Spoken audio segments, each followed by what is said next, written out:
नमस्कार दोस्तों, मैं राजकुमार आपका स्वागत करता हूं तेज के प्लेटफॉर्म पर। आज हम फंडामेंटल राइट वाला जो टॉपिक है, यानी कि मूल अधिकार वाला जो टॉपिक है, जो भाग 3 में आर्टिकल 12 से 35 तक वर्णित है, उसके बारे में बातचीत करने जा रहे हैं। आशा है आप सभी लोग जो है क्लास का भरपूर फायदा उठा रहे होंगे, अपनी सेल्फ स्टडी को बहुत अच्छी तरीके से कर रहे होंगे। जो मैंने बुक्स बताई है, यानी कि सुभाष कश्यप जी की और जो एम लक्ष्मीकांत है, बेयर एक्ट है, इनका भरपूर फायदा भी आप उठा रहे होंगे। अब हम आज की क्लास की तरफ बढ़ना चाहेंगे। आज की क्लास का जो टॉपिक है वो है फंडामेंटल राइट। सबसे पहले हम ये समझते हैं कि ये राइट क्या होता है। तो राइट जो है एक इंडिविजुअल का दावा होता है, किसी के भी अगेंस्ट में जब हम दावा करते हैं तो उसको बोलते हैं हम अधिकार। यानी कि जब हम दावा करते हैं तो ये भावना नहीं रहती है कि हम जो है मतलब दूसरे से कोई रहम की भीख मांग रहे हो, या दावा कर रहे हैं तो हम ये नहीं चाह रहे कि वो हमारे ऊपर एहसान कर दे। हम अधिकार के दावे के थ्रू ये बताना चाह रहे कि भैया ये हमारा हक है, ये हमारा अधिकार है, ये हमारा राइट है, आप इसे हमें क्यों नहीं दे रहे हो। तो अधिकार जो है उसमें ये वाली भावना शामिल होती है। एक एग्जांपल के थ्रू समझते हैं। सपोज कि आपने बस का टिकट जो है वो लिया है, और बस जो ड्राइवर है, बस जो कंडक्टर है, वो आपको बस में नहीं बैठने दे रहा है। तो आप कहोगे कि भैया ये मैंने जो है वो टिकट लिया है, इसके पैसे पे किए, आप मुझे बैठने कैसे नहीं दे सकते, ये तो मेरा राइट है। तो यहां पर अगर आप शांतिपूर्वक बस में बैठ रहे हो, आप कोई भी जो है बम नहीं रखने जा रहे हो, या कोई भी जो है अनर्गल गतिविधियां नहीं कर रहे हो, तो फिर आपको कोई रोक नहीं सकता। तो ये जो अधिकार है उसमें दावे वाला, क्लेम वाला जो है वो जो तत्व है वो शामिल होता है कि जैसे ही हम दूसरे के खिलाफ दावा करते हैं तो वो अपने आप में क्या हो जाता है, अधिकार हो जाता है। अब हम अधिकार के इतिहास में जाते हैं। तो इतिहास में हमें पता है कि पहले सारी की सारी जो शक्तियां थी वो राजा के पास में थी। राजा आर्बिट्रेरी होता था, राजा जो है वो मोनार्क होता था। सारी की सारी, जैसे हमने पढ़ा था ना, सरकार के 3 अंग, विधायिका, कार्यपालिका, न्यायपालिका, सारी की सारी शक्तियां किसके पास में होती थी, राजा के पास में होती थी। यानी कि राजा ही विधि बनाता था, राजा ही उसको कार्यान्वित करता था, और राजा ही न्याय करता था। तो इसी संदर्भ में एक जो है फेमस राजा हुए थे फ्रांस में, लुई 14। वो कहते थे कि आई एम द स्टेट, यानी कि मैंने कह दिया वही जो है वही कानून है। इसी को हमारे हिंदी वर्जन में जो बाहुबली मूवी आई है उसके अंदर क्या कह दिया, एस एस राजामौली ने इतिहास की इसी घटना को उठाकर वो जो रानी थी माहिष्मती की, तो वो क्या कह रही है कि मेरा वचन ही है मेरा शासन। तो वो जो आई एम द स्टेट जो वर्ड है, इसी का हिंदी ट्रांसलेशन है, जो कि एस एस राजामौली की ऐतिहासिक समझ को बताती है। कुल मिलाकर हमें यहां पर यह समझना है कि जैसे ही कोई कहता है कि आई एम द स्टेट या किंग इज लो, ऐसी कोई बात करता है, इसका मतलब कि जो राजा ने कह दिया है वही कानून है। तो इतिहास पूरा का पूरा भरा पड़ा हुआ है मोनार्क के द्वारा या राजशाही व्यवस्थाओं के द्वारा, तो जिसमें राजा ही सब कुछ होता था। राजा ने कह दिया कि अगर ये आपने जो 100 किलो गेहूं उगाया है वो सारा का सारा ही मुझे चाहिए कर के रूप में, तो ये राजा ने कह दिया वही कानून है और वही सही है, और उसी को इंप्लीमेंट किया जाएगा। भले ही आप भूखे मरो या फिर आपके कुछ भी हो, राजा को उससे कोई लेना देना नहीं। राजा ने जो कह दिया वही कानून है और वही सही है। तो इसके संदर्भ में जब हम इसके इतिहास को खंगालते हैं तो अधिकार की सबसे पहले बात 1215 में हमें नजर आती है इंग्लैंड के अंदर। 1215 में इंग्लैंड में मैग्ना कार्टा साइन करने से पहले जो अवधारणा चलती थी वो चलती थी रेक्स लेक्स की।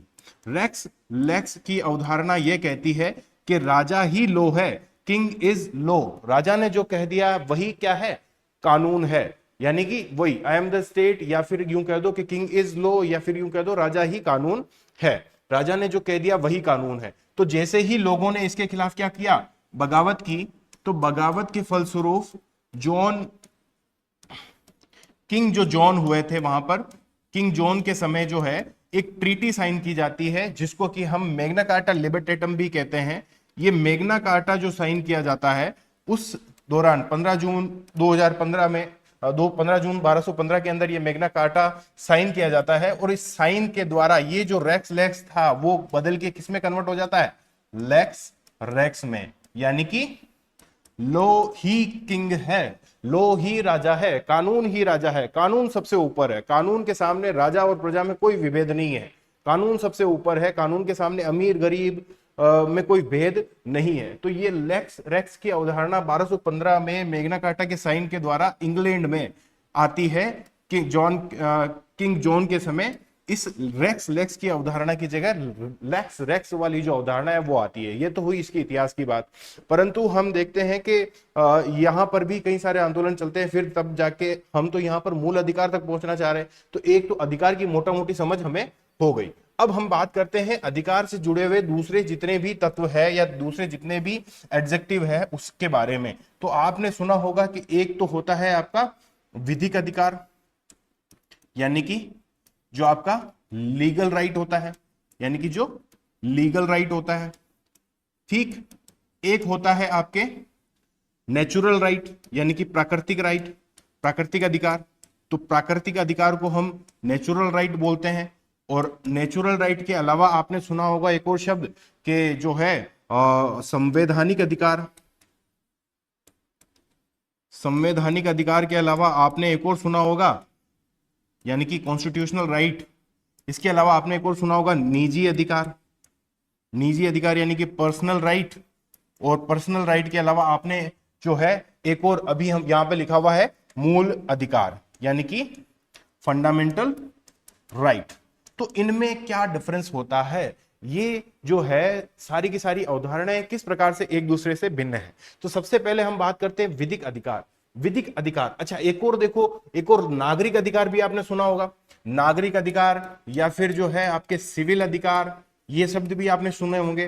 तो ये सब सारे के सारे शब्द क्या बताते हैं। सबसे पहले देखो आपके, अगर हम समझना चाहे निजी अधिकार को समझ लो। निजी अधिकार का मतलब ये होता है कि जैसे ही हम रिश्तों में दावे करते हैं ना, जैसे पति पत्नी की शादी हुई तो जब इनका तलाक होता है तो पत्नी जो है वो पति के ऊपर जो है दावा करती है कि भैया आपने हम मेरे से विवाह किया था और जो है आपने अपने वादों को नहीं निभाया, या फिर जो भी कोर्ट में होता है तो पति को कंपनसेशन देना पड़ता है पत्नी को, तलाक जब लेता है तब। या फिर एक जो बेटा है वो पिता के खिलाफ, पिता जो है वो बेटे के खिलाफ। ये जो रिश्तों में जो दावा होता है ना, क्लेम, क्लेम शब्द जो है वो राइट में सबसे पहले आता है। तो यहां पर रिश्तों में जब क्लेम किया जाता है, यानी कि आपसी रिश्तों में जब क्लेम किया जाता है तो उसको क्या कहते हैं हम, निजी अधिकार। एग्जाम्पल के थ्रू समझ लिया हमने।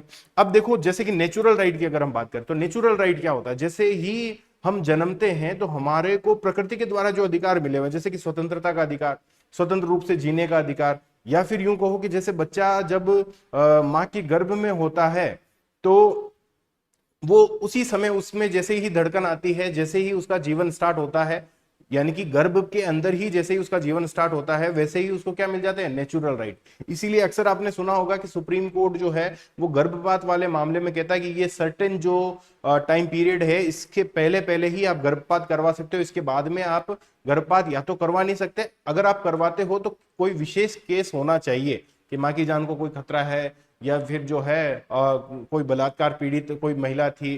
तो इस संबंध में कोर्ट ने कई सारे डिसीजन भी दिए हैं। ये हमारे नेचुरल राइट को बताता है कि जैसे ही बच्चा जन्मा भी नहीं था, बच्चा पेट में ही था, उसके बावजूद हम उसके जीवन को छीनने के अधिकार की रक्षा की बात यहां पर कर रहे हैं। तो वो किस अधिकार की बात कर रहे हैं हम, वो नेचुरल राइट की बात कर रहे हैं। अब हम बात करते हैं विधिक अधिकार, नागरिक अधिकार या सिविल अधिकार। देखो नागरिक अधिकार तो राज्य के द्वारा नागरिकों को जो अधिकार दिए जाते हैं वो, या यूं को कहो कि सिविलियंस को जो अधिकार दिए जाते हैं वो सिविल राइट्स, ठीक है। अब हम जब विधिक अधिकार की बात करते हैं, लीगल राइट की बात करते हैं, यानी कि लॉ के अनुसार जो राइट दिए जाते हैं वही क्या होते हैं, लीगल राइट। लीगल राइट हो सकता है कि भारत में जो है वो लीगल राइट अलग हो सकता है सऊदी अरब में लीगल राइट अलग यानी कि भारत में हो सकता है कि ऐसा कानून बना हो कि महिला और पुरुष दोनों की दोनों समान है। हो सकता है साउथ अफ्रीका में या जो है सऊदी अरेबिया में आप जाओ, सऊदी अरेबिया में आप जाओ तो वहां पर पता लगे कि महिला और पुरुष तो दोनों समान नहीं है। तो कानून के द्वारा जो अधिकार दिए जाते हैं उसको हम क्या कहते हैं, लीगल राइट। और जब हम बात करते हैं संवैधानिक और मौलिक अधिकारों की, तो संवैधानिक या जो संवैधानिक अधिकार है और जो मौलिक अधिकार है इसके बारे में तो थोड़ा सा जब हम पढ़ लेंगे तब पता लगेगा कि जो फंडामेंटल राइट में जो उल्लिखित अधिकार है वो तो है मौलिक अधिकार। इसके अलावा पूरे के पूरे संविधान में जो अधिकार है वो है संवैधानिक अधिकार। मौलिक राइट के अलावा, यानी कि मौलिक राइट अपने आप में संवैधानिक अधिकार है, परंतु सारे के सारे संवैधानिक अधिकार अपने आप में मौलिक राइट नहीं है। ये तो थोड़ा सा और डिटेल में जाएंगे तब हमें पता चल जाएगा।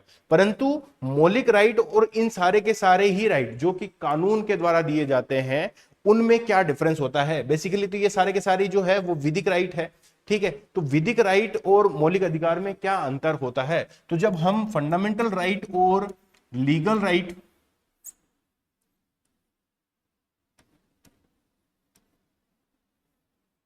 जब हम फंडामेंटल राइट और लीगल राइट में अंतर देखने जाएंगे तब हमें यह पता लगता है कि यहां पर जो है 100% गारंटी दी जाती है कि भैया 100% आपको ये दिए ही जाएंगे, आपको कोई छीन भी नहीं सकता।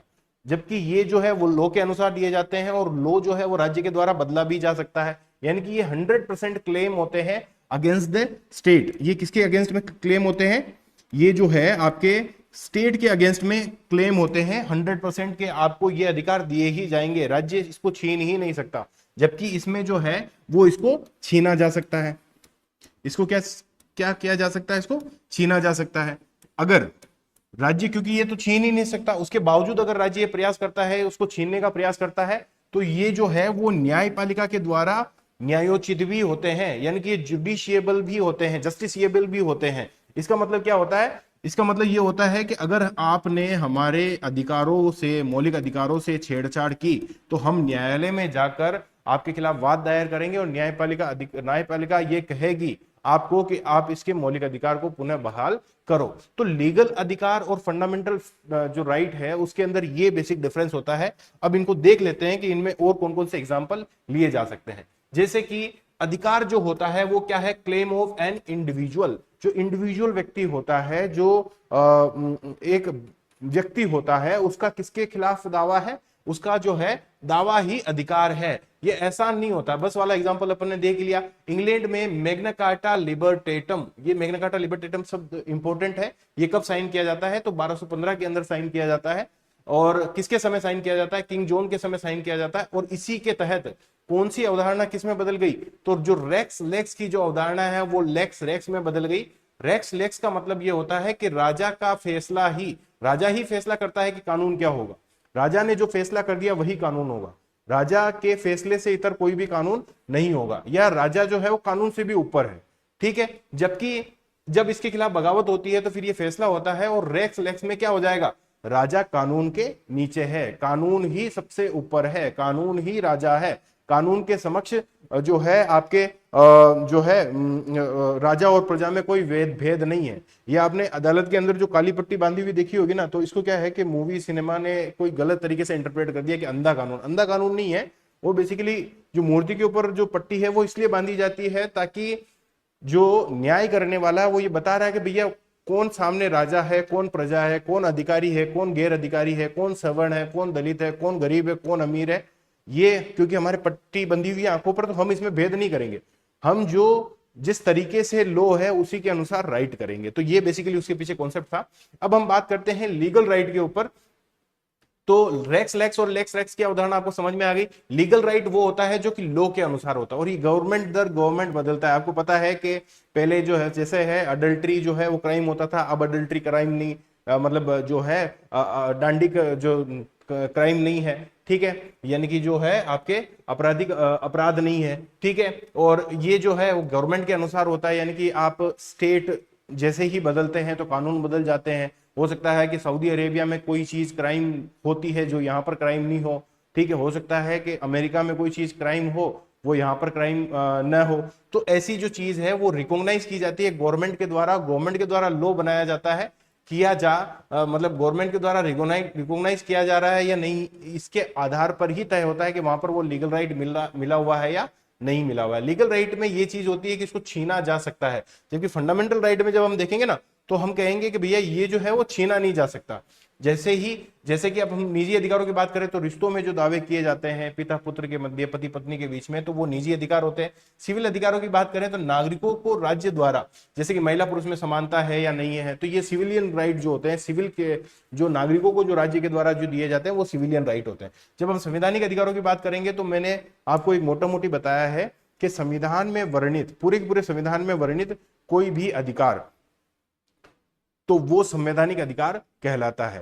परंतु मौलिक अधिकारों में वर्णित अधिकार क्या कहलाते हैं? मौलिक अधिकार कहलाते हैं। और मौलिक अधिकारों की क्या खासियत होती है कि ये 100% गारंटी होती है, और किसके द्वारा? संविधान के द्वारा। यहां पर हो सकता है सरकार गारंटी ले परंतु सरकार उसको छीन भी सकता है, जबकि यहाँ पर संविधान खुद गारंटी ले रहा है कि राज्य आपकी ये जो अधिकार है वो नहीं छीन सकता। इसीलिए यहाँ पर कहा जाता है कि ये जो है वो क्लेम अगेंस्ट द स्टेट है, ये राज्य के अगेंस्ट में जो है क्लेम है। जब संविधान निर्माताओं ने कानून बनाया तो उन्होंने संविधान बनाया तो उन्होंने पाया कि हो सकता है कि स्टेट इतना आर्बिट्रेरी हो जाए कि वो नागरिकों के स्वतंत्रता, समता, शिक्षा और जो है संस्कृति के अधिकारों को, संवैधानिक उपचारों के अधिकारों को छीनने की कोशिश करे। तो आप क्या करो कि मौलिक अधिकार बना दो जिसको कि राज्य छीन ही नहीं सकता।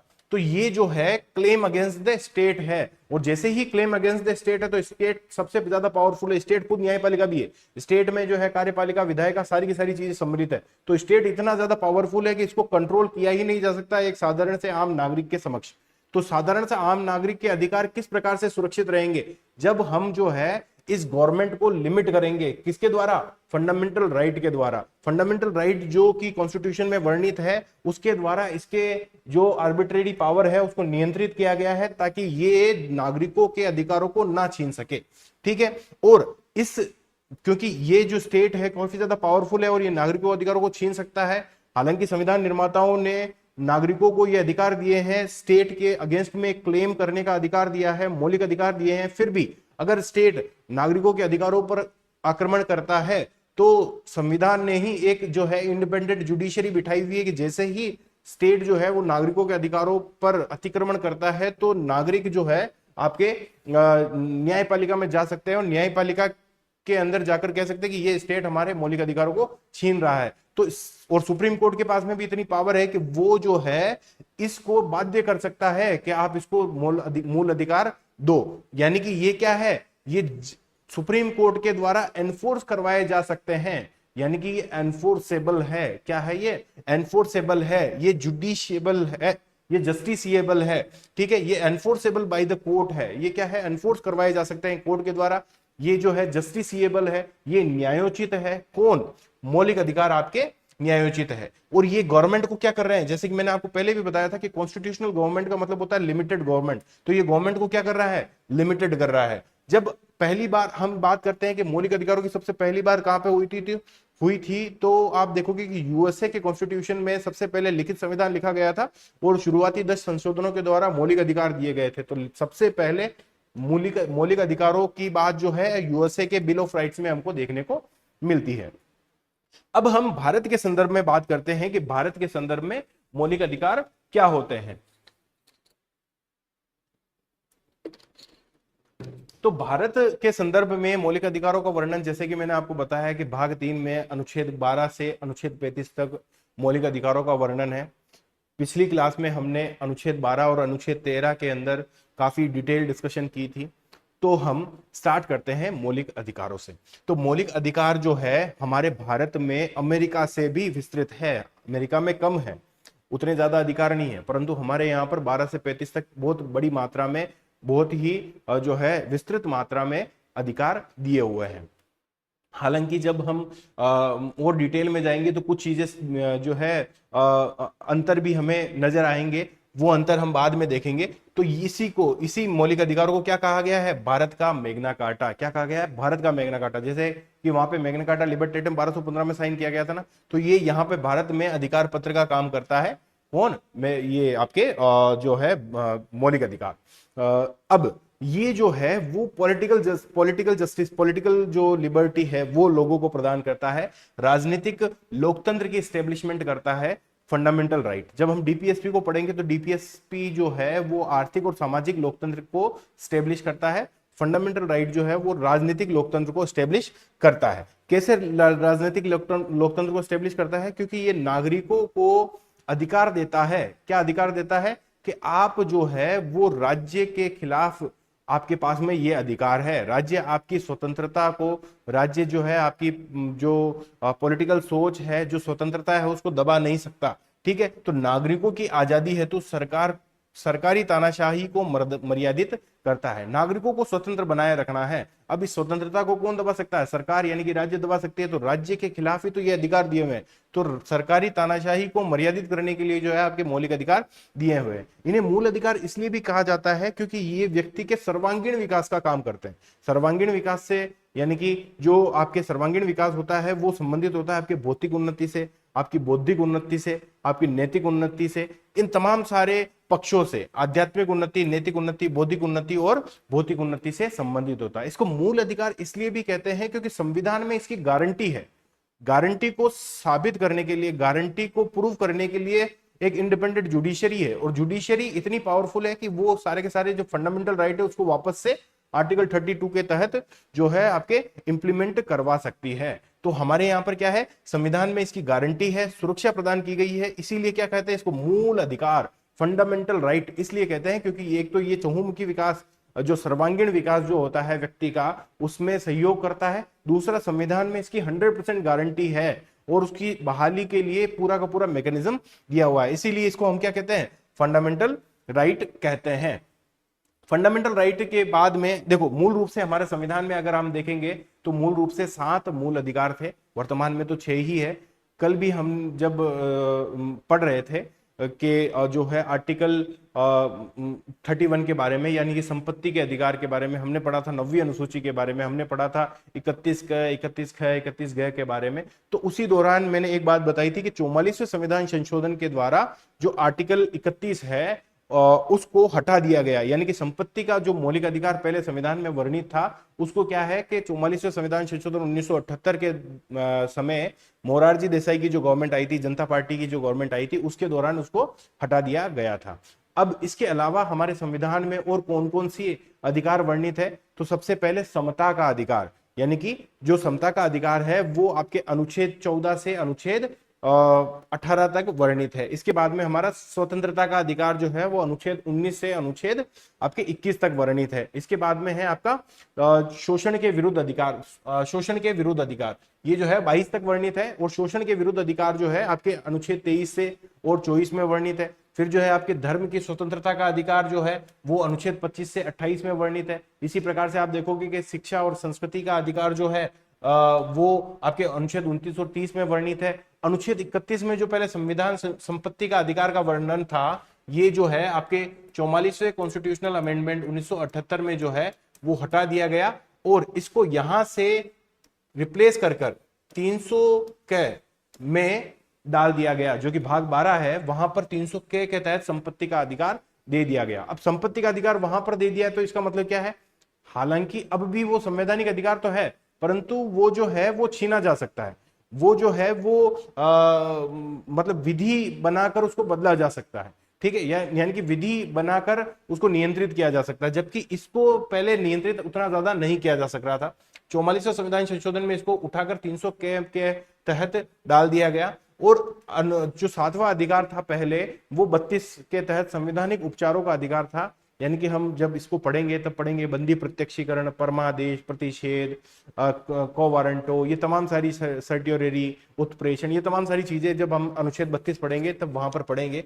कुल मिलाकर अभी जो वर्तमान में संविधान में केवल 6 मौलिक अधिकार है, और ये 6 जो मौलिक अधिकार है उनके अंदर कौन कौन से विद्यमान है, समता का अधिकार यानी कि राइट टू इक्वालिटी, ठीक है, स्वतंत्रता का अधिकार, राइट टू फ्रीडम, शोषण के विरुद्ध अधिकार, एक्सप्लॉयटेशन का राइट, एक्सप्लॉयटेशन के अगेंस्ट में राइट, ठीक है, धर्म की स्वतंत्रता का अधिकार, रिलीजन की स्वतंत्रता का अधिकार, संस्कृति व शिक्षा का अधिकार, कल्चर और एजुकेशन का राइट, ठीक है, संपत्ति का अधिकार अभी नहीं है, जबकि जो संवैधानिक उपचारों का अधिकार यानी कॉन्स्टिट्यूशनल रेमेडीज जो है वो हमारे यहाँ पर जो है ये 6 ही अधिकार अभी वर्णित है, ठीक है। भाग 12 में 300 के तहत कानूनी अधिकार रह गया है, संपत्ति का अधिकार पहले मौलिक अधिकार था, अब कौन सा अधिकार रह गया है, कानूनी अधिकार रह गया है। अब हम जो है वो भारतीय संविधान की जो भारतीय संविधान में जो मौलिक अधिकार है उसकी विशेषताओं की तरफ बढ़ना चाहेंगे। इन विशेषताओं में क्या लिखा हुआ है, इन विशेषताओं में ये लिखा हुआ है कि पहली बात तो ये जो भी मौलिक अधिकार, अच्छा एक और बात ये है, जैसे मौलिक अधिकारों की विशेषताओं को सार्वभौम रूप से बताने के लिए कई सारे आर्टिकल जो कि खुद मौलिक अधिकार के हैं वहां से रेफरेंस लिया जाएगा। हो सकता है कि इसमें थोड़ा सा कनेक्ट करने में आपको समय लगेगा, क्योंकि आर्टिकल में बाद में बताऊंगा विस्तार से, परंतु क्योंकि अपन कैरेक्टरिस्टिक्स पढ़ रहे हैं तो ये अभी चीजें सारी एक होलिस्टिक अप्रोच से समझाना जरूरी है, इसलिए मैं इसको अभी समझा रहा हूँ। कुछ चीजें अगर डिस्कनेक्टेड रहे तो फिर वो बाद में समझ में आ जाएगी। तो सबसे पहले जो ये मौलिक अधिकार है वो अनलिमिटेड नहीं है। ऐसा नहीं है कि आपको स्वतंत्रता का अधिकार दे दिया, आपको अभिव्यक्ति की स्वतंत्रता का अधिकार दे दिया तो आप मन चाहे तब पब्लिक में कुछ भी बोलने लग जाएंगे। आपको अगर अभिव्यक्ति की स्वतंत्रता का अधिकार दिया है या आपको कोई भी अधिकार दिया है तो वो असीमित नहीं है। उस पर जो है युक्तियुक्त प्रतिबंध, जिसको इंग्लिश में कहते हैं रीजनेबल रिस्ट्रिक्शन, हिंदी में इसके लिए जो शब्द है युक्तियुक्त प्रतिबंध, यानी कि उसके अगर रीजन सही हुआ तो उसके ऊपर जो क्या कर सकते हैं हम, प्रतिबंध लगा सकते हैं, रीजनेबल रिस्ट्रिक्शन लगा सकते हैं। अगर रीजन रीजनेबल जो है, अगर रीजन सही हुआ तो उसके खिलाफ क्या है, जो है प्रतिबंध लगाया जा सकता है। युक्तियुक्त प्रतिबंध का मतलब ये भी होता है, यही होता है कि अगर आपने कोई जो है अनर्गल बातें बोलने की कोशिश की, गाली गलौज करने की कोशिश की, या फिर अश्लील कंटेंट आपने जो है प्रकाशित करने की कोशिश की, तो फिर जो है आपके खिलाफ आपके ये जो अधिकार है उसको क्या किया जा सकता है, रोका जा सकता है। तो यानी कि ये जो अधिकार है वो असीमित नहीं है। राज्य इस पर युक्तियुक्त यानी कि रीजनेबल रिस्ट्रिक्शन क्या है, लगा सकता है। और ये जो रीजनेबल रिस्ट्रिक्शन, सपोज के आपने किसी भी व्यक्ति के बोलने के अधिकार पर रोक लगा दी कि भैया ये जो जब भी बात करता है तब धार्मिक उन्माद फैलाने का काम करता है या दंगे भड़काने का काम करता है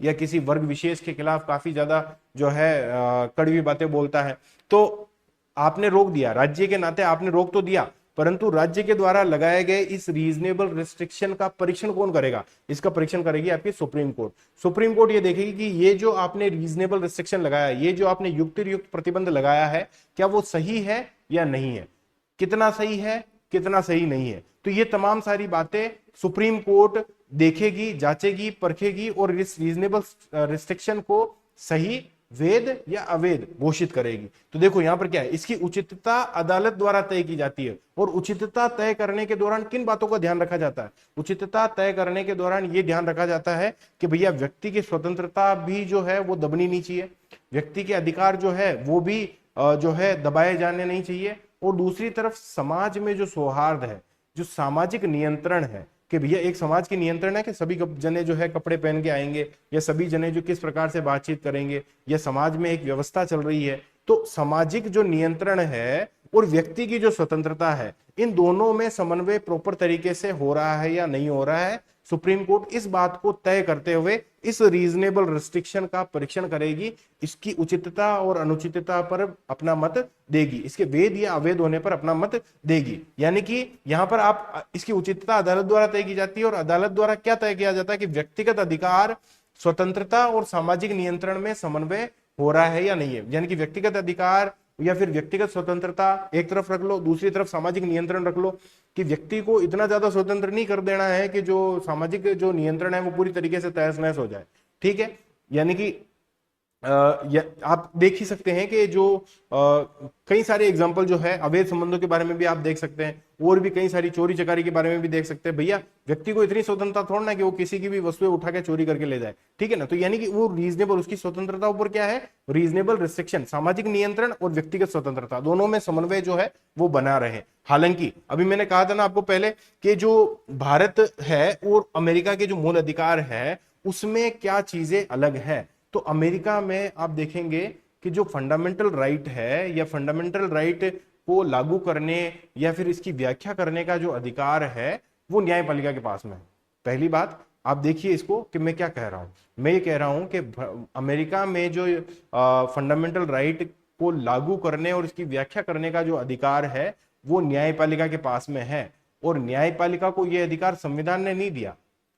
यानी कि थोड़ी और गहरी बात कि न्यायपालिका को यह अधिकार संविधान ने नहीं दिया, इवन संविधान खुद इन अधिकारों के बाद में बना है। यानी कि संविधान इन अधिकारों का स्रोत नहीं है, संविधान इन अधिकारों का स्रोत नहीं है। जबकि भारत में अगर आप आएंगे तो संविधान ही तो हमको मौलिक अधिकार दे रहा है, और संविधान ही तो जो है न्यायपालिका को यह अधिकार दे रहा है कि आप इसकी व्याख्या करेंगे, या स्टेट को यह अधिकार दे रहा है कि आप इस पर निर्बंधन लगा सकते हैं। जबकि अमेरिका में क्या है, अमेरिका में यह है कि अमेरिका में निर्बंधन अधिरोपित करने की राज्य की शक्ति निर्बंधन अधिरोपित करने की राज्य की शक्ति न्यायपालिका द्वारा विकसित की गई है। न्यायपालिका द्वारा विकसित, न्यायपालिका ने ये कहा है, वहां पर संविधान ये नहीं कह रहा है राज्य को कि आप निर्बंधन लगाओ, वहां पर न्यायपालिका जो है वो राज्य को कह रही है कि आप जो है वो मौलिक अधिकारों पर निर्बंधन लगा सकते हो, और ऐसा न्यायपालिका खुद कह रही है। जबकि हमारे यहाँ पर जो है वो संविधान खुद ही कह रही है विधानमंडल को कि अभिव्यक्त रूप से, विधानमंडल को अभिव्यक्त रूप से कह रही है कि आप जो है इस पर निर्बंधन लगा सकते हो। कहने का मतलब है थोड़ा सा और गहरा है, एक और मैंने जो है विशेषता के अंदर ये चीज डाली हुई है। हालांकि एक लाइन में अगर मैं कहना चाहूं तो ये कह सकते हैं कि भारत के संविधान में जो मौलिक अधिकार है उसका स्रोत है संविधान, ठीक है, जबकि अमेरिका के अंदर अधिकारों का स्रोत संविधान नहीं है, या फिर यूं कहो कि अधिकार जो है वो न्यायपालिका के द्वारा एनफोर्सेबल है। इसको थोड़ा सा और गहराई से जब हम समझेंगे तो समझ में आ जाएगा, अभी थोड़ा सा हो सकता है मामला उलझ जाए, ठीक है। तो जो दूसरी बात लिखी हुई है वहां पर हम ये चीज अच्छे से समझेंगे जो कि लिखी हुई है, ठीक है, अभी थोड़ी देर में आ जाएगी वो।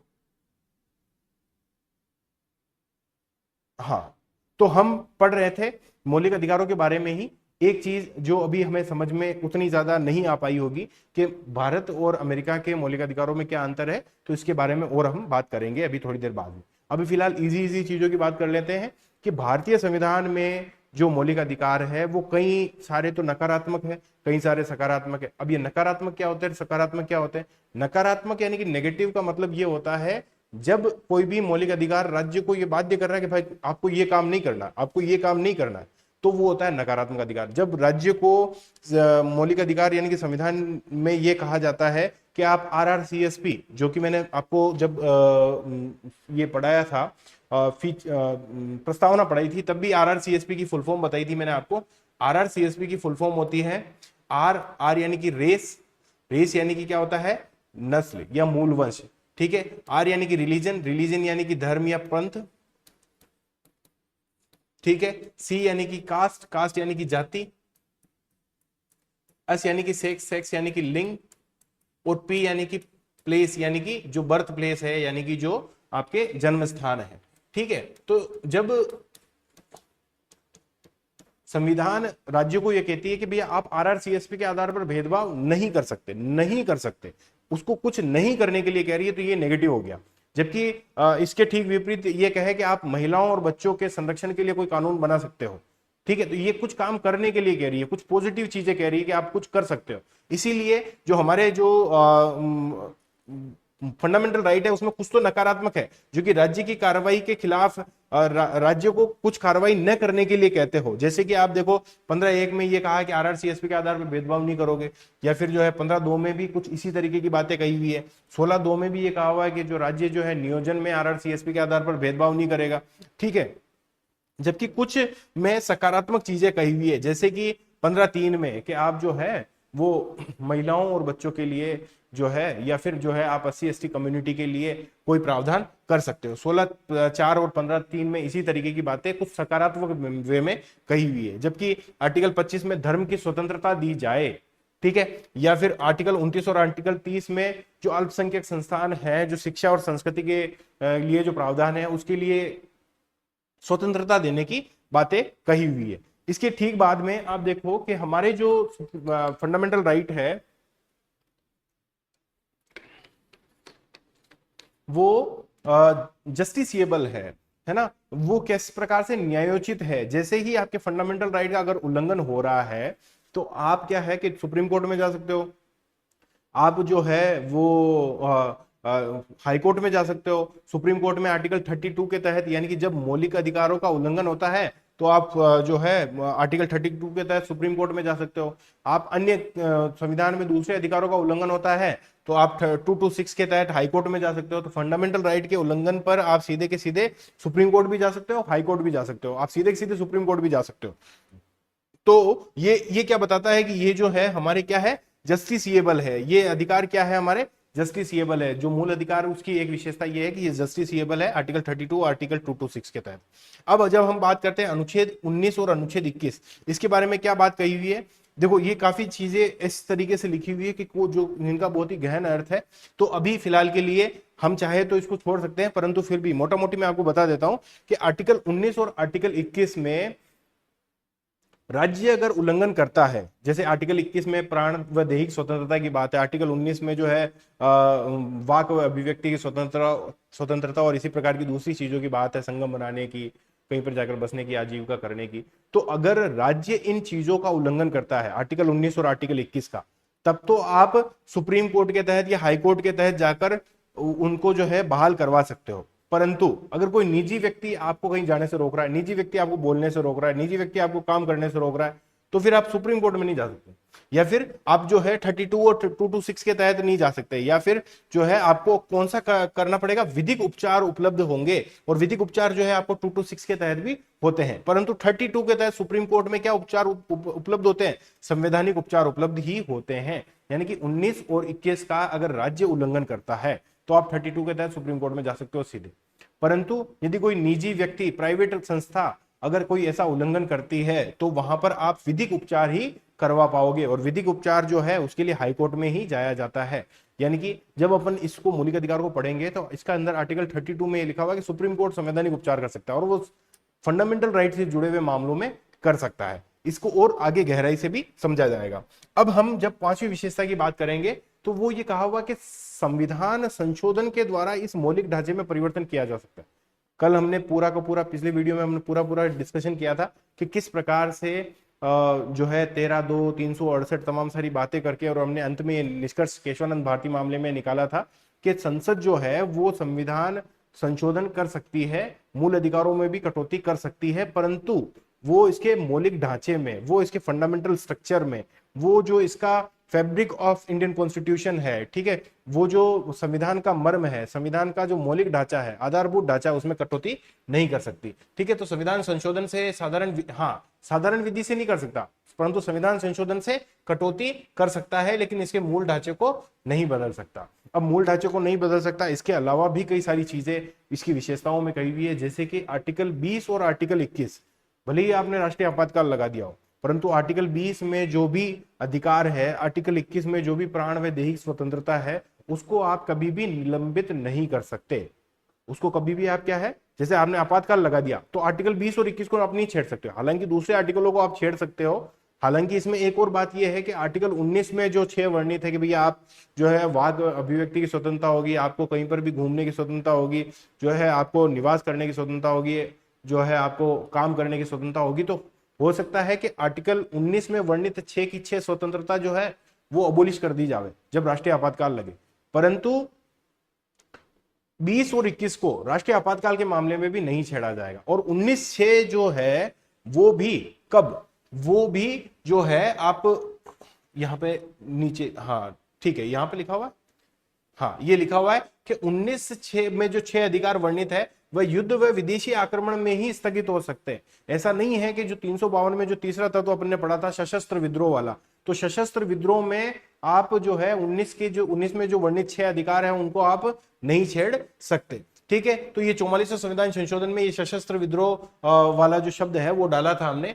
अब और देखो कि ये यहां पर एक और क्या चीज लिखी हुई है, कुछ मूल अधिकार ऐसे होते हैं जो कि संसद जिन पर की संसद जो है मर्यादा नहीं लगा सकती, जिन पर की संसद निर्बंधन नहीं लगा सकती, जिन पर की संसद रोक नहीं लगा सकती, वो कौन से विनियम होते हैं, तो वो होते हैं कि भैया जैसे अनुच्छेद 17 में आपके अस्पृश्यता का प्रावधान है, तो संसद ऐसा नहीं कर सकती कि ठीक है आप अस्पृश्यता करो, ठीक है, यानी कि इसको विनियमित नहीं कर सकती। भैया अस्पृश्यता हो रही है, उसको अबोलिश करने के लिए संविधान के आर्टिकल 17 में बात की गई, तो आप इसको विनियमित कैसे कर सकते हो, या फिर आप जो है इसको कम ज्यादा अपनाएंगे नहीं अपनाएंगे, ये बात कैसे कह सकते हो। ठीक है, ये तो अबोलिश ही करना है। ठीक है, इसी प्रकार से उपाधियों के अंत की बात कही गई है, इसी प्रकार से 24 में बाल श्रम की बात कही गई है, तो ये तो अबोलिश ही होना है ना। इसको विनियमित करना क्या कि नहीं यहाँ पर तो बाल श्रम कराएंगे, यहाँ पर नहीं कराएंगे, नहीं, ये तो पूरी तरीके से क्या होते हैं कि जो विधायी शक्ति पर भी पूर्ण मर्यादा लगाते हैं। यानी देखो यहां से एमसीक्यू बनने की संभावनाएं हैं कि निम्न में से किन किन अनुच्छेदों पर विधायी जो है विधायी शक्ति पर पूर्णतः रोक लगाई गई है, या विधायी शक्ति पर पूर्णतः मर्यादा लगाता है, या फिर इनको जो है संसद विनियमित नहीं कर सकती है, तो वो कौन कौन से है, 17, 18 और 24। जबकि आप अनुच्छेद 19 को देखो, जैसे कि अभी अपन ने कहा था कि राष्ट्रीय आपातकाल जब लगेगा तो अनुच्छेद 19 के 6 अनुच्छेद जो है, जो बोलने, आपके रहने, आपके निवास करने और जो है आपके काम करने, तमाम सारी स्वतंत्रता से संबंधित है, संघ संगम बनाने की स्वतंत्रता से संबंधित है। वो क्या है, वो विधानमंडल लोकहित में युक्तियुक्त रूप से निर्बंधन आरोपित कर सकती है, यानी कि रोक लगा सकती है। कौन? विधानमंडल रोक लगा सकती है। किन पर? आपातकाल के दौरान आर्टिकल 19 में वर्णित 6 अधिकारों पर क्या कर सकती है? रोक लगा सकती है। हालांकि 20 और 21 को नहीं छेड़ सकती है। छेड़ना एक अलग चीज है, विनियमित करना एक अलग चीज है। या फिर संसद जो है इस पर जो है विधायी शक्ति पर पूर्ण मर्यादा लगाना जो है वो यहां पर अलग चीज आ रही है। ठीक है, अब यहां पर देखो आप कि ये जो तीनों आर्टिकल है वो हमने पिछली वाली क्लास में बहुत अच्छे से पढ़े हैं कि 31 जो है वो संपत्ति के अधिकार से संबंधित था, और प्रथम संविधान संशोधन में 31 क्या जोड़ा गया, जिसके अंदर ये कहा गया कि जो है आप संपत्ति का अधिग्रहण कर सकते हो कृषि में सुधार करने के लिए, जमींदारी प्रथा का उन्मूलन करने के लिए। 31 में ये कहा हुआ है कि आप 9वीं अनुसूची जोड़ रहे हो और 9वीं अनुसूची में डाले गए तमाम सारे कानूनों की न्यायिक समीक्षा नहीं की जाएगी। हालांकि फिर बाद में जो है 1975 के बाद के जो भी कानून शामिल थे उन पर न्यायिक समीक्षा की जा सकेगी, ऐसा जो है प्रावधान, ऐसा जो निर्णय है 2007 में आ चुका है। और फिर हमने 31 भी पढ़ा था कि कुछ डीपीएसपी यानी कि 39B और 39C, 39B जो संकेंद्रण से संबंधित है, 39B जो संवितरण से संबंधित है, संवितरण और संकेंद्रण से संबंधित है, संपत्ति के संवितरण और संकेंद्रण से संबंधित है। उन अनुच्छेदों को लागू करने के लिए अगर आप अनुच्छेद 14, 19 और 31 का उल्लंघन करते हो तो न्यायपालिका अनुच्छेद 14, 19 और 31 के उल्लंघन पर इसको शून्य व अकृत घोषित नहीं करेगी। यानी कि कुछ डीपीएसपी को प्रभावी करने के लिए 25वें संविधान संशोधन में ये जो है वो जोड़ा गया। अब देखो इसके अलावा जैसे हम पढ़ेंगे, अभी हमने यहाँ पर भी जो है ये पढ़ा था कि अनुच्छेद 12 और 13 जो है वो हमने कल भी पढ़ लिया था, अभी और पढ़ लेंगे अपन। इसके बाद में 14 और 18 जो है हम समता के अधिकार यानी कि राइट टू इक्वालिटी में पढ़ेंगे। 1920 जो है हम स्वतंत्रता के अधिकार में पढ़ेंगे। 23 से 24 जो है हम शोषण के विरुद्ध अधिकार पढ़ेंगे। 25 से 28 हम धर्म की स्वतंत्रता पढ़ेंगे और 29 से 30 जो है संस्कृति और शिक्षा का अधिकार पढ़ेंगे। 32 में जो है हम ये पढ़ेंगे। 31 पढ़ना ही नहीं है और 31 क, ख और ग हमने पहले ही पढ़ लिया है। अब बात आती है 35 तक है हमारे मूल अधिकार, तो मूलतः कहां से कहां तक है? 12 से 35 तक है। तो ये जो 33, 34 और 35 है ये किस मामले से संबंधित है? अमूमन ये सारे के सारे जो अनुच्छेद, ये जो तीनों अनुच्छेद है वो छूट जाते हैं हमसे। मैं ये कोशिश करूंगा कि ये वाले जो अनुच्छेद है वहां से अगर कोई एमसीक्यू बनता है तो वो आपसे ना छूटे। सबसे पहले हम बात करते हैं अनुच्छेद 33 की। तो अनुच्छेद 33 हमें क्या बताता है? अनुच्छेद 33 हमें ये बताता है कि अगर कहीं पर जैसे सेना है, आपके सशस्त्र बल है, ठीक है, इनमें क्या होता है कि कोई भी आर्मी पर्सोनल अगर अपने संगठन में, सेना में काम कर रहा है, अगर आप उनको कहोगे कि आपको वाक एवं अभिव्यक्ति की स्वतंत्रता है, आपको जो है कहीं पर भी घूमने फिरने की स्वतंत्रता है, तो फिर वो जो संगठन है, वो जो आर्मी वाला जो संगठन है उसका जो अनुशासन है, वो जो अपने कर्तव्य है उनका पालन पूरी तरीके से नहीं कर पाएगा। इसीलिए संसद जो है वो अनुच्छेद 33 के तहत इन सशस्त्र बलों में, इन सेना वाले व्यक्तियों के लिए कुछ अलग से प्रावधान आरोपित कर सकती है या इनके जो फंडामेंटल राइट है इनको सीमित कर सकती है। ऐसा किस अनुच्छेद में लिखा हुआ है? अनुच्छेद 33 में लिखा हुआ है कि भैया सशस्त्र बल व अन्य सैन्य बल जो है इनमें अनुशासन और कर्तव्य को सुनिश्चित करने के लिए या कर्तव्य के निर्वहन के लिए संसद इनके मूल अधिकारों पर क्या कर सकती है? निर्बंधन यानी कि रेस्ट्रिक्शन, ठीक है, आरोपित यानी कि इंपोज कर सकती है। यानी कि संसद सैन्य बलों के संबंध में, सैन्य बलों के फंडामेंटल राइट पर रिस्ट्रिक्शन आरोपित कर सकती है। ऐसा किसमें लिखा हुआ? आर्टिकल 33 में लिखा हुआ है। आर्टिकल 33 किससे संबंधित है? ठीक है, अब आर्टिकल 33 और आर्टिकल 34 में भी कई बार कंफ्यूजन हो जाता है। वो कैसे कि ये भी सैन्य शासन और ऐसी कुछ बातें कर रहा है। तो याद रखना कि आर्टिकल 33 जो है वो खुद पहले तो सेना के मूल अधिकारों का जो है उस पर रोक लगा रहे हैं। मतलब जब भी हम मूल अधिकारों को, जैसे हम कहते हैं ना कि हम कोई बुरी आदत छोड़ना चाह रहे हैं, तो सबसे पहले हम किसी दूसरे को ज्ञान देते हैं तो उससे पहले कहते हैं पहले आप ये छोड़ के बताओ, महात्मा गांधी जी ने भी तो यही किया था कि पहले खुद उस अवगुण को छोड़ा, फिर दूसरों को कहा। तो यहां पर भी वही फिलोसॉफी अप्लाई हो रही है कि पहले तो सेना के मूल अधिकार, खुद सेना के मूल अधिकार छीने जा रहे हैं या सेना के मूल अधिकारों पर निर्बंध अधिरोपित किया जा रहा है। अब आप छावनी एरिया में चले जाओ, अब आप धारा 144 लगी हुई है उस एरिया में चले जाओ, अब आप अफस्पा लगी हुई है उस एरिया में चले जाओ। तो इन सारे के सारे एरिया जिनका मैंने नाम लिया, छावनी हो, अफस्पा हो, धारा 144 हो, और भी कोई सैन्य शासन हो जो कि आपातकाल से इतर है, ठीक है, इन सारे के सारे एरिया में मूल अधिकारों का उल्लंघन करने संबंधी संसद जो है वो क्षतिपूर्ति कानून बना सकती है। यानी कि यहां पर मूल अधिकार रिस्ट्रिक्ट किए जा सकते हैं। कंटोनमेंट एरिया में आपके मूल अधिकार रिस्ट्रिक्ट किए जा सकते हैं, जो भी लोग वहां पर रह रहे हैं सबके, ठीक है। आप जो है अफस्पा लगी हुई है तो आपको एक नोटिफिकेशन मिल जाएगा कि पर्टिकुलर डेट से पर्टिकुलर डेट तक आपके ये अधिकार जो है वो रिस्ट्रिक्ट किए जाते हैं, ठीक है। जब धारा 144 लिखती है तब भी तो कहा जाता है कि कोई भी 5 इंसान एक साथ इकट्ठे नहीं होंगे, ठीक है। तो हमारा संघ व संगम बनाने का अधिकार जो आर्टिकल 19 में विदित है उसका तो रिस्ट्रिक्शन कर रही है, तो ये कैसे कर सकती है? तो वो ऐसे कर सकती है, आर्टिकल 34 के तहत कर सकती है कि कर्फ्यू के दौरान जो है आप संगम नहीं बना सकते, ठीक है, आप जो है सम्मेलन नहीं कर सकते, ठीक है। अब बात करते हैं हम आर्टिकल 35 की। तो आर्टिकल 35 में संसद को अधिकार दिया है कि आप फंडामेंटल राइट्स को इंपोज करने के लिए, फंडामेंटल राइट्स को क्रियान्वित करने के लिए, प्रवर्तित करने के लिए कुछ विधियां बना सकते हो, ठीक है। कुछ फंडामेंटल राइट के क्रियान्वयन है तो संसद कानून बनाएगी। कैसे? जैसे कि हम बात करते हैं 16(3) की। तो 16(3) है वो आपके लोक नियोजन में अवसर की समता से संबंधित था, ठीक है। परंतु 16(1), 16(2), 16(3) में ये कहा हुआ है कि हम, जैसे अभी अपन ने पहले देखा था, आरआरसीएसपी के आधार पर कोई भेदभाव नहीं करेंगे, तो यहां पर ये लिखा हुआ आरआरसीएसपी के आधार पर लोक नियोजन में कोई भेदभाव नहीं करेंगे। तो 16(3) के तहत जन्म स्थान के आधार पर संसद कानून बना सकती है कि जन्म स्थान के आधार पर हम भेदभाव करेंगे, कि आंध्र प्रदेश और तेलंगाना में जो है वो कुछ पदों के लिए केवल वहां के निवासियों को ही एलिजिबल किया जाएगा। तो ये जो है वो आपको कहां पर देखने को मिलता है? वो आर्टिकल 35 में आपको देखने को मिलता है।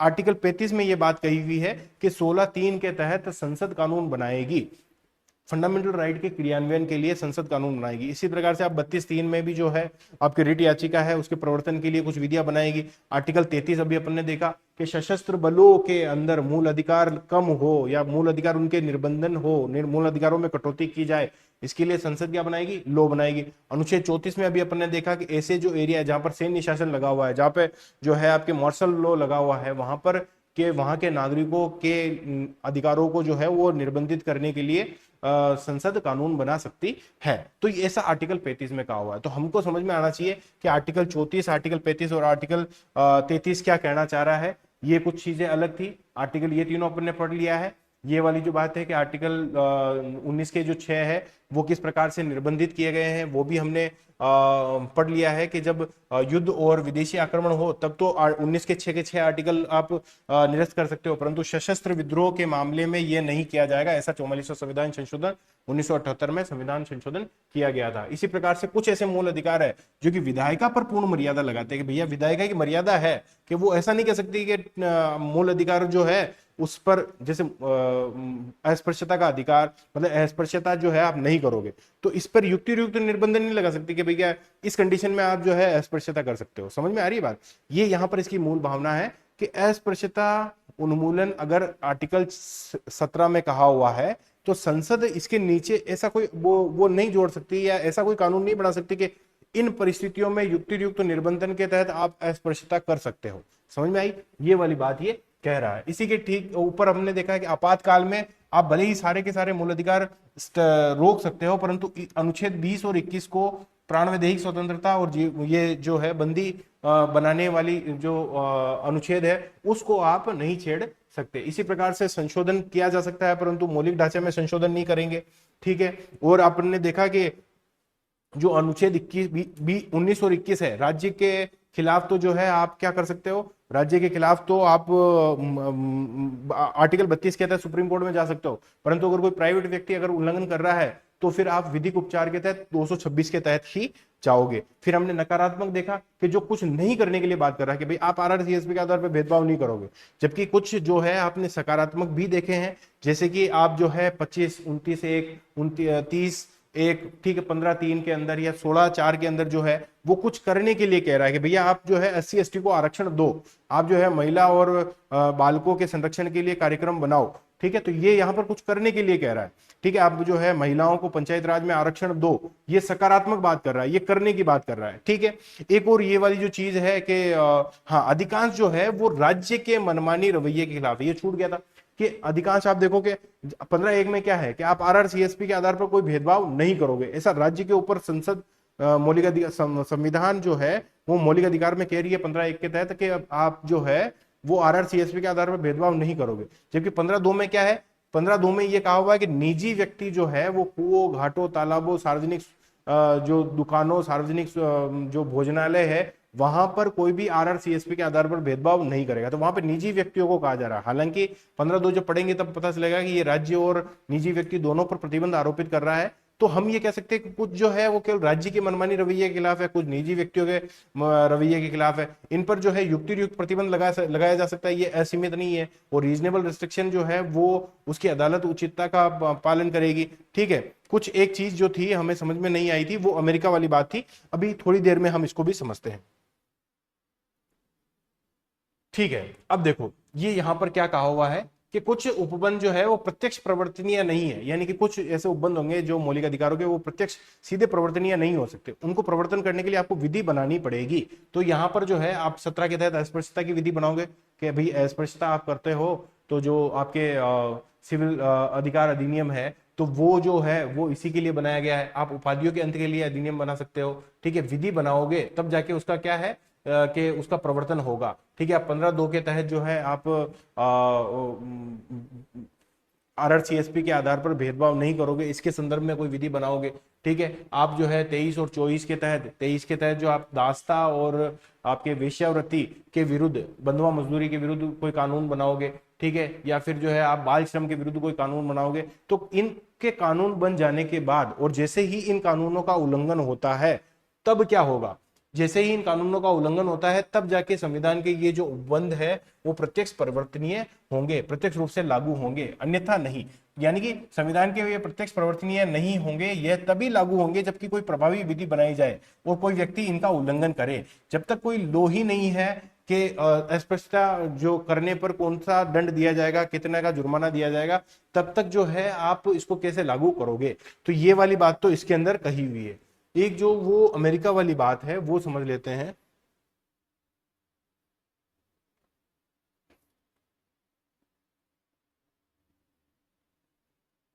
हाँ, ये डाइसी वाली बात में वो जो है वो वाली बात आ जाएगी जब आपको समझ में आएगा कि जो संविधान है वो वैयक्तिक अधिकारों का परिणाम है। संविधान जो क्या है, अमेरिका में आप जब जाओगे ना तब ये पाओगे कि संविधान जो है वो वैयक्तिक अधिकारों का परिणाम, मतलब संविधान पहले नहीं आया, पहले वैयक्तिक अधिकार, यानी कि जो पहले जो इंडिविजुअल राइट है वो सबसे पहले आए, फिर बाद में संविधान आया। यानी कि संविधान जो है वैयक्तिक अधिकारों का परिणाम, संविधान खुद वैयक्तिक अधिकारों का परिणाम है, न्यायपालिका द्वारा परिभाषित और लागू किया जा सकता है, न कि संविधान वैयक्तिक अधिकारों का स्रोत है। यानी कि जो इंडिविजुअल राइट है वो संविधान का स्रोत है। ऐसा कहां पर है, अमेरिका में है। हमारे यहां पर क्या है, हमारे यहां पर संविधान इंडिविजुअल राइट का स्रोत है।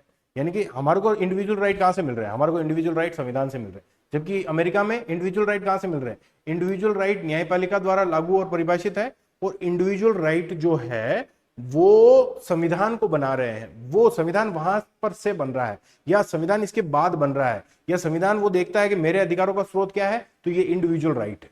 जबकि हमारे यहां पर हम संविधान को देखते हैं कि ये हमारे इंडिविजुअल राइट का अधिकार है। थोड़ी सी बात गहन थी, परंतु और जब हम ये डाइसी वाली चीज पढ़ेंगे तब और आपको समझ में आ जाएगी। अभी फिलहाल के लिए हम थोड़ा सा और आगे की तरफ बढ़ना चाहेंगे, और इस आगे की तरफ बढ़ने के दौरान आप ये पाएंगे कि हम जो है संविधान की 12 विशेषताएं पढ़ चुके हैं, और एक ये वाली जो विशेषता जिसमें सबसे ज्यादा दिक्कत हमें आ रही थी वो भी हमें समझ में आ चुकी है कि हालांकि अमेरिका में निर्बंधन अधिरोपित करने की राज्य की शक्ति न्यायपालिका द्वारा विकसित की गई, मतलब न्यायपालिका ने यह कहा, क्योंकि वहां पर तो व्यक्तिगत अधिकार पहले थे, वहां पर संविधान था ही नहीं पहले, तो व्यक्तिगत अधिकार पहले थे, संविधान था ही नहीं, व्यक्तिगत अधिकारों की व्याख्या करने का, उनको लागू करने का अधिकार न्यायपालिका को दिया गया था। इसीलिए न्यायपालिका ने ही राज्यों को ये कहा, न्यायपालिका ने राज्य को ये कहा कि आप इन पर निर्बंधन आरोपित कर सकते हो। देखो, राज्य की शक्ति जो इन पर निर्बंधन आरोपित करने की है, फंडामेंटल राइट पर युक्तियुक्त प्रतिबंध लगाने की है, ये राज्य को ये शक्ति किसने दी?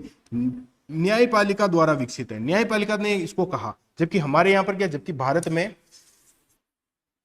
देखो, जबकि भारत में संविधान विधानमंडल को अभिव्यक्त रूप से प्रदान करती है, संविधान खुद प्रदान कर रही है अभिव्यक्त रूप से किसको? विधानमंडल को, कि भैया ठीक है, आप जो है फंडामेंटल राइट पर आप क्या लगाओ, रोक लगाओ। जबकि अमेरिका में कौन प्रदान कर रही है? अमेरिका में न्यायपालिका कह रही है किसको? विधानमंडल को या वहां की कांग्रेस को, कि आप जो है फंडामेंटल राइट पर रोक, निर्बंधन, युक्तियुक्त निर्बंधन लगाओ। ये था फर्क, ये था बेसिक अंतर, कि अमेरिका में न्यायपालिका कह रही है विधायिका को कि आप मौलिक अधिकारों पर क्या लगाओ, रोक लगाओ, युक्तियुक्त निर्बंधन लगाओ। जबकि हमारे यहाँ पर संविधान कह रहा है राज्य को कि आप मौलिक अधिकारों पर युक्तियुक्त निर्बंधन लगाओ। इसी को जब हम थोड़ा सा आगे पढ़ेंगे डाइसी वाले सिद्धांत में, तो और क्लियरली समझ में आ जाएगा कि ये किस सिद्धांत की बात कर रहा है। ठीक है, इसके बाद में हम आगे बढ़ना चाहेंगे कि मौलिक अधिकार जो है वो स्टार्ट हो चुके हैं, और स्टार्ट के अंदर हम जो है अनुच्छेद 12 पढ़ेंगे, जो कि हम कल भी पढ़ चुके थे। इसको एक बार वापस देख लेते हैं कि यहाँ पर क्या दिया हुआ है, राज्य की परिभाषा। जैसे हम मौलिक अधिकार पढ़ते हैं तो वो 12 से 35, उसी प्रकार से जब हम डीपीएस भी पढ़ेंगे 36 से 51, तब वहां पर भी आर्टिकल 36 में राज्य की ही परिभाषा दी हुई। जब हम राज्य वो पढ़ेंगे, स्टेट पढ़ेंगे और संघ पढ़ेंगे, तो वहां पर भी ये चीज कही हुई है। यानी कि इस पूरे के पूरे भाग में 12 से 35 तक जो भाग 3 है, वहां पर राज्य की परिभाषा क्या होगी, वो 12 में दिया हुआ है कि केंद्र सरकार, संसद, राज्य सरकार और राज्य विधानसभा, सभी स्थानीय निकाय, जितने भी आपके स्थानीय निकाय, चाहे वो नगर पालिका हो, चाहे पंचायत हो, पंचायत जिला पंचायत हो, आपके जो है पंचायत समिति हो, ठीक है, नगर परिषद हो, नगर निगम हो, जितने भी स्थानीय निकाय है, चाहे नगर पालिका हो, जिला बोर्ड हो, आपके जो है नगर नगर नगर जो न्यास होते हैं वो हो, या जितने भी अन्य निकाय है, जैसे कि LIC, ONGC, SAL है, जो कि कोई निजी संस्था भी हो, परंतु राज्य के रूप में अगर वो कोई काम कर रही है ना, राज्य को ये अधिकार था, और राज्य के रूप में अगर वो कोई काम कर रही है तो वो क्या होगी, राज्य होगी।